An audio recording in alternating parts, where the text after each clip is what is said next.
سفر چاہے کسی انسان سے محبت کا ہو یا خدا کی طرف ہجرت کا، مسافر وہی قبول ہوتا ہے جو ایک در کا ہو۔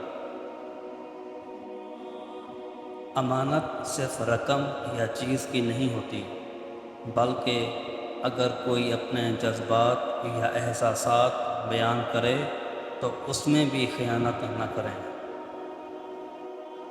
تنہا لوگ اکثر سب سے زیادہ رحم دل ہوتے ہیں۔ اداس لوگوں کی مسکراہٹ سب سے زیادہ خوبصورت ہوتی ہے۔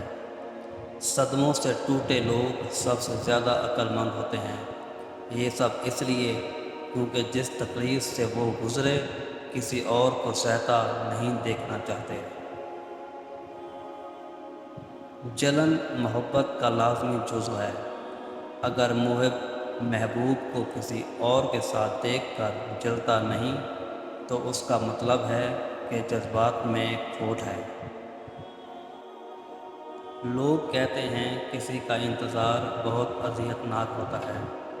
کچھ لوگ کہتے ہیں کسی کو بھولنا بہت اذیت ناک ہوتا ہے، مگر یقین جانیں سب سے زیادہ اذیت ناک یہ ہے کہ آپ کو پتہ ہی نہ ہو کہ آپ کو بھولنا ہے یا انتظار کرنا ہے۔